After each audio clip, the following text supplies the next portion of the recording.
Hey everyone, welcome back to Food Prep Inc. Today I've got a little kitchen hack for you. So you guys love hot dog buns, I love hot dog buns, but you know what's not so great?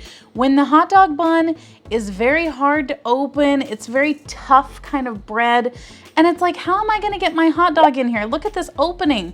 There's barely any room. You know what's great? Steamed buns. But you know what's not great? Having to boil a pot of water just to do it. So today I have got a quick, easy way to make a steamed bun. You can do this for hot dog buns or hamburger buns, whichever one you like. And all you're gonna need is a nicely sized paper towel to fit your bun in and a little bit of water and a microwave. So what we're gonna do is wet our paper towel really well and wring it out under the sink. So here I have my moist paper towel.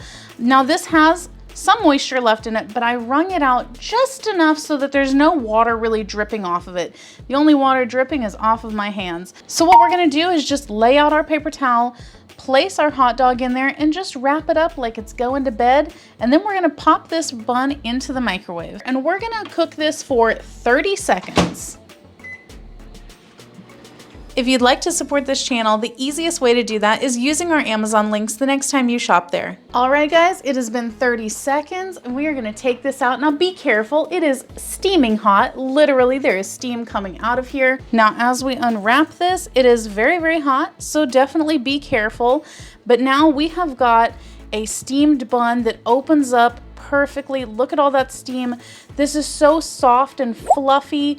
This is the perfect bun. We're just gonna take our little hot dog, pop that in there. Look at that perfectly pillowy, soft bun.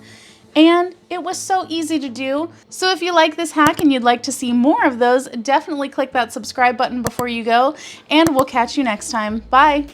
All right, guys, that's the video. If you like what we're doing here, definitely check out our other channel, 5 Minute Eats, and don't forget to give us a like and subscribe.